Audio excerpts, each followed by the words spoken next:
नाज़रीन, अवामी न्यूज़ में ख़बरनि जो सिलसिलो जारी है। इन वक्त असीं तव्हांखे खिपरो खां ख़बर ॾींदा हलूं त खिपरो पुलिस पारां मंशियात ख़िलाफ़ DSP खिपरो जी अॻुवाणी में रैली कढी वई। इन हवाले सां वधीक तफ़सील ॾिसूं था अवेस कुंभर जी रिपोर्ट में।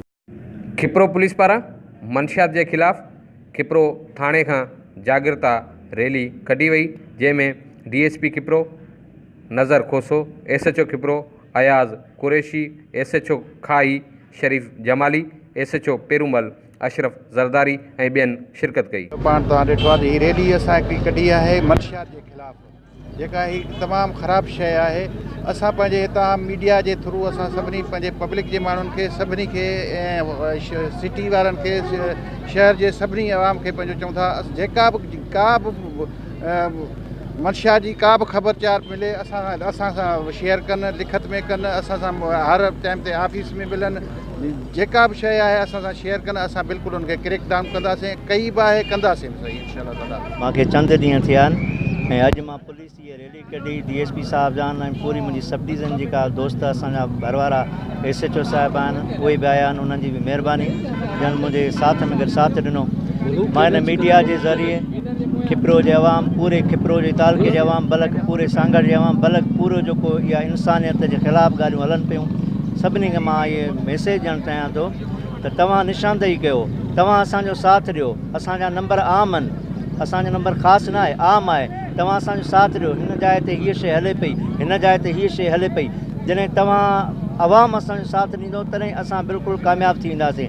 ऐं असां इहा शइ चाहियूं था त हीउ जेको मूज़ी मर्ज़ु आहे, केसर जहिड़ो मर्ज़ु, जंहिंमें असांजो नौजवान नस्ल मुकमिल तबाह थी चुको आहे, त मुंहिंजो साथ ॾियो त असां हिन मर्ज़ मां जान छॾायूं। मुआशरो पब्लिक जेको आहे उनजे सहकार सां ख़तमु थी सघे थो। असांजी बार बार कोशिशि आहे जिते बि जिते ख़बर पए थी निशानदेही ते FIR दाख़िल कयूं था, उनखे रेड कयूं था।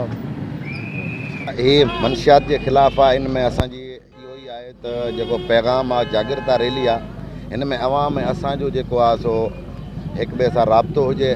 जीअं SHO साहब बि चयो आहे, असांजा नंबर वग़ैरह सभु तव्हां वटि ऑन आहिनि। इन में जिते बि अहिड़ी मूज़ी मर्ज़ जी का शिकायत आहे अॻिते पोइते बिला तकल्लुफ़ जे तव्हां असां सां राब्तो कयो, असां उन्हनि ते एक्शन वठंदासीं ऐं इन मूज़ी मर्ज़ खे ख़तमु कंदासीं।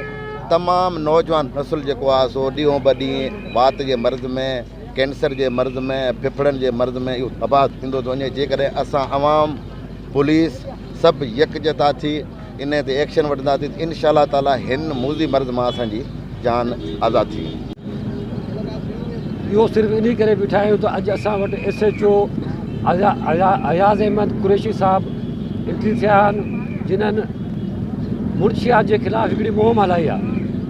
ऐं हीअ असांजी खिपरो जी तारीख़ में इहो पहिरियों दफ़ो ईअं थियो आहे त कंहिं पुलिस ऑफिसर पाण अची मुंशियात जे ख़िलाफ़ु चौक ते बीठा हुजनि ऐं आवाम खे चवंदा हुजनि त बाबा जिथे बि को मुंशियात हले, जिथे बि को अहिड़ो प्रॉब्लम हले थो, शराब हले थी, चर्च हले थी, अफ़ीम जा अॾा हलनि था, जुआ हलनि था, छो त हिननि सभिनी ॻाल्हियुनि सां असांजी नौजवान नस्ल जेका आहे उहा तबाह थिए पई।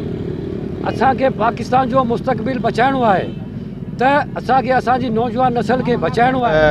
पुलिस डिपार्टमेंट तमामु बहितरीनु डिपार्टमेंट जा बाला ऑफिसर, बिल्कुलु खिपरो जी क़यादत DSP खिपरो, SHO खिपरो अयाज़ हुसैन कुरैशी साहब ऐं उनजी समूरी टीम मुबारक जी मुस्तक आहे। साईं, अॼु असां तव्हांखे दिलि जी गहराइनि सां मुबारकबाद पेश करियूं था जो तव्हां हिकु अहिड़े बरंदड़ इशू खे जेको आहे तव्हां पाण असां गॾु अॼु शहीद चौक ते बीठा आहियो। असांखे इंतिहाई ख़ुशी थी आहे, छो त अॼु असांजो जेको महफ़ूज़ जेको पाकिस्तान आहे, महफ़ूज़ मुस्तक़बिल आहे, उहो असांजे नौजवाननि जे हथ में आहे। अगरि इहे नौजवान बचंदा त असांजो पाकिस्तान बची सघंदो। हीअ मंशियात जेको हिकु एॾो नासूर आहे, इन नासूर खे ख़तमु करण जे लाइ इंशाअल्लाह ताला असीं जेके खिपरो जा सिविल सोसाइटी जा माण्हू आहियूं, सिफ़ अवल में तव्हां सां गॾु बीठल हूंदासीं ऐं इंशाअल्लाह ताला हिन मंशियात खे हमेशह लाइ जेको आहे बुझो रहंदासीं।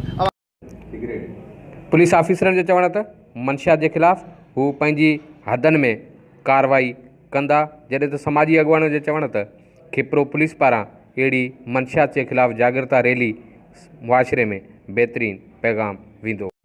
अवेस कुंभर, अवामी न्यूज़, खिपरो। वधीक ख़बरनि ऐं तफ़सील लाइ विज़िट कयो अवामी news Facebook page, YouTube page ऐं अवामी न्यूज़ वेबसाइट।